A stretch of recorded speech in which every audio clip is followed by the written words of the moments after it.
Yo, yo, yo, yo, yo, what it do? What it be, y'all? It's your boy, Agent A-N-T, repping the Spell Block Agency, coming to y'all with a Mafia 3 commentary game. Gang, you know we don't play none of that, all that. And today I'm going to be talking about one of the most prolific conspiracy theories in American history. Of course, I'm talking about the Iran-Contra scandal, or the Iran-Contra affair.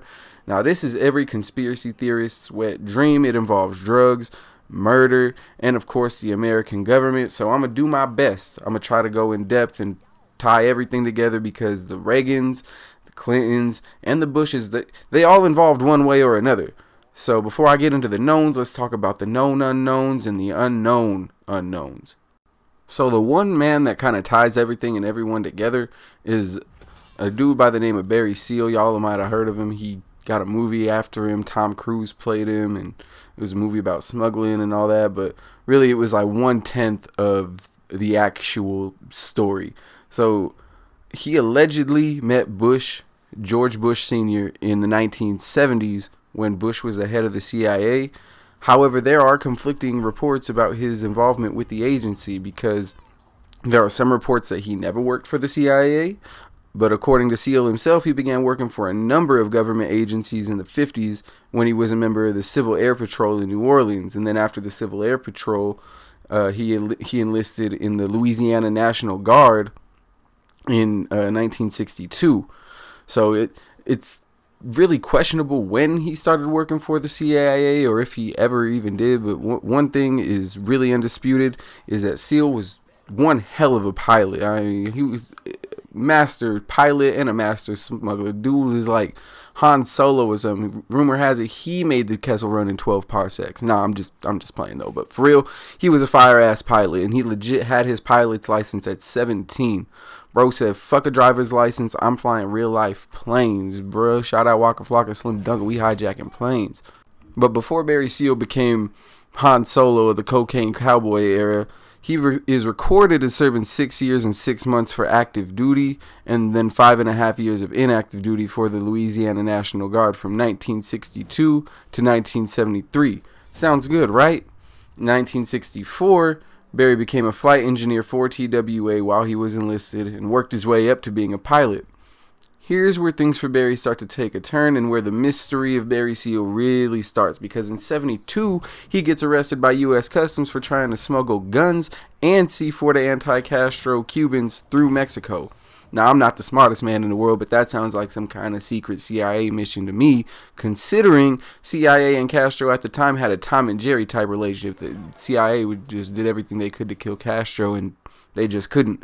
On top of that, I never heard or seen any documentation or report saying that Seal was dishonorably discharged for literally smuggling military-grade weapons, and he never faced or served jail time.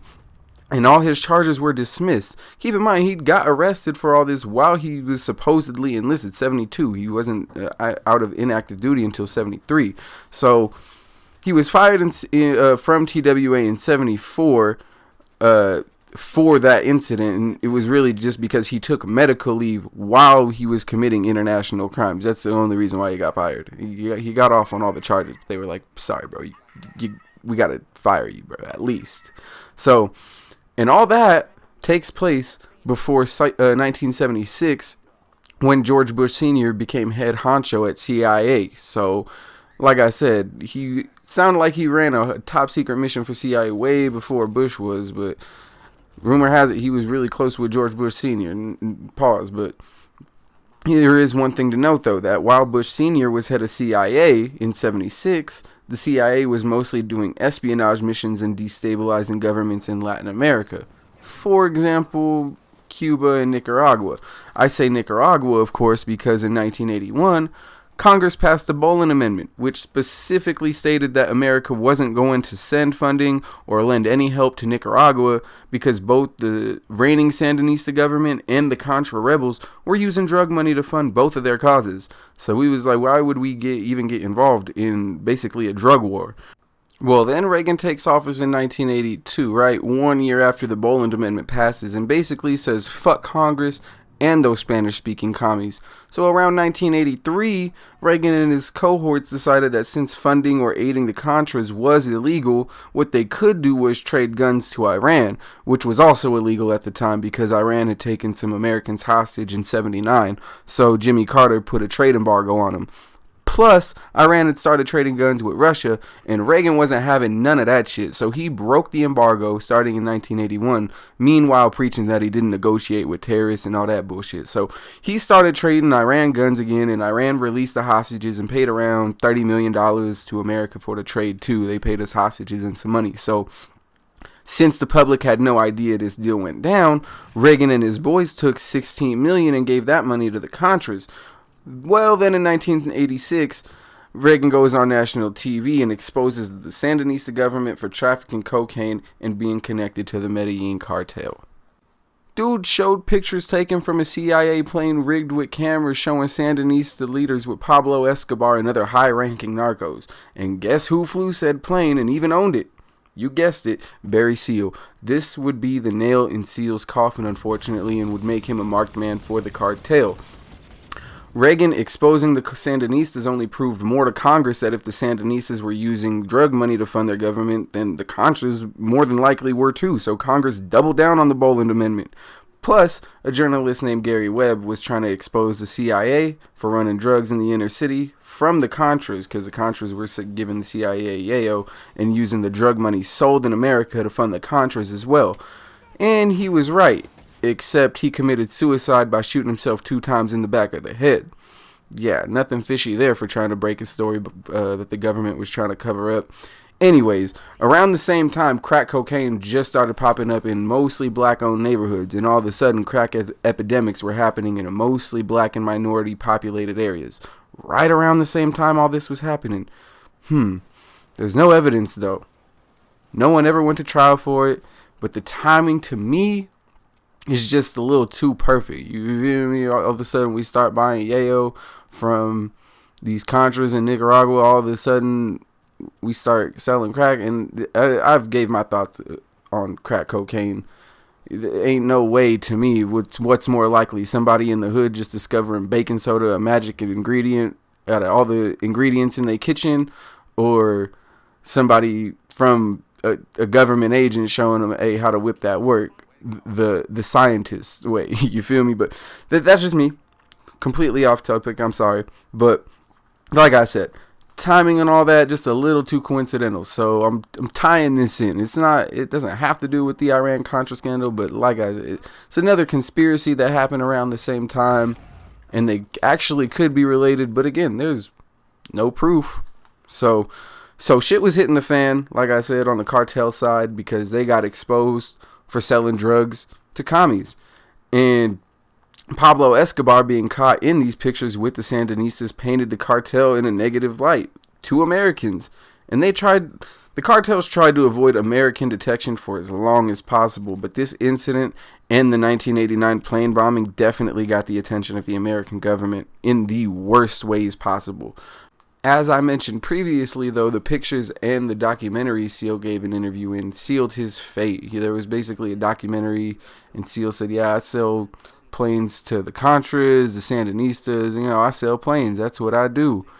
And, the government, they asked me to do some stuff. He basically did a tell-all interview in 1986, and it was on the news, and that pretty much sealed his fate for the Colombians, because allegedly, Pablo Escobar saw it and recognized him and was like, oh, this dude turning informant, he's revealing the family business like that, bro, he gotta go.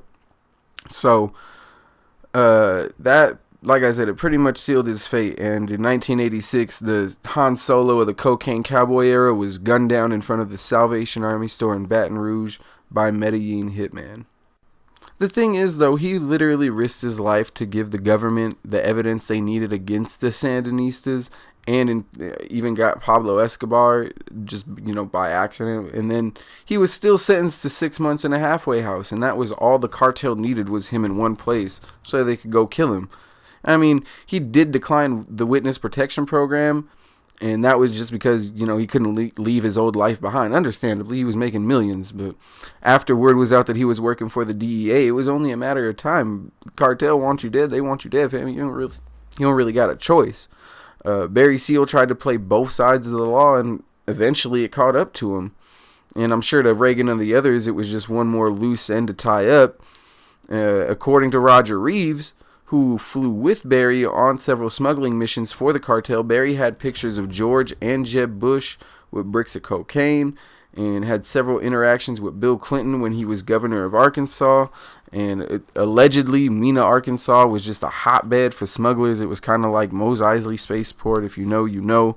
You feel me? But what's really crazy to me is, like I said, everything ties back to Barry Seal. He had ties to 3 presidents who pretty much all knew coke was coming in and who and where it was coming from. Plus, he was not only involved in the Iran-Contra scandal, but also a part of the long-standing conspiracy that crack cocaine came from the CIA. But we'll never know the full extent or the full truth because Audley North shredded all the documents, him and Fawn Hill, and then took the fall knowing Reagan would pardon him. Then, if he didn't, if Reagan didn't pardon him, Bush would. And all 3 were complicit in trying to cover up as much as possible and never saw any jail time. But Reagan's legacy lives on as the president who ignored the crack epidemic and AIDS while his wife was getting spread across Hollywood, which, you know, that's none of my business. Unfortunately, though, that's the happiest ending there is. Reagan and North hella got away with treason. George Bush went on to be president, and Clinton couldn't even stay out of trouble in office. You feel me? But, you know, he was kind of gangster with it. I ain't gonna lie, getting dome in the Oval Office. You feel me? Good salute to you, my boy. But that's neither here nor there. The Sandinistas and Contras don't even exist now. And after America got done destabilizing governments and installing even worse regimes in Latin America, they tried that shit in the Middle East. And I mean, we still there today, fam. I mean, we were so hurt after that Vietnam L. We started giving motherfuckers guns just to get our get back. You feel me? But for real though, y'all know Ronald Reagan is a devil. Shout out Huey Freeman. I hope y'all enjoyed the video. If you did, leave a like. Leave a comment on maybe a conspiracy or a mystery I should do in the future. Hit the subscribe, ring the damn bell so you can stay tuned. I got more hot content dropping soon, y'all. This has been your boy, Agent A.N.T. Be safe, y'all. Don't get smoked. I'm just about out of here. I got, a few more minutes. I'm about to kill the main boss, just Chester Moreau Cat, the leader of the Dixie Mafia, a.k.a. the KKK. Oh yeah.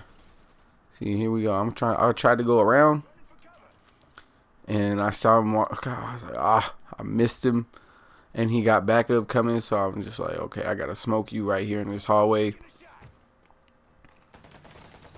Yeah. I don't know what he had. I think he had a sniper rifle or something on him, but had to get him going, get him out of here.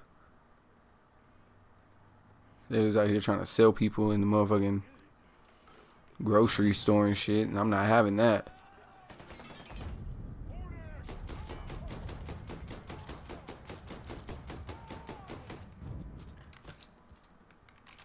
I know it's everyday low prices, but goddamn.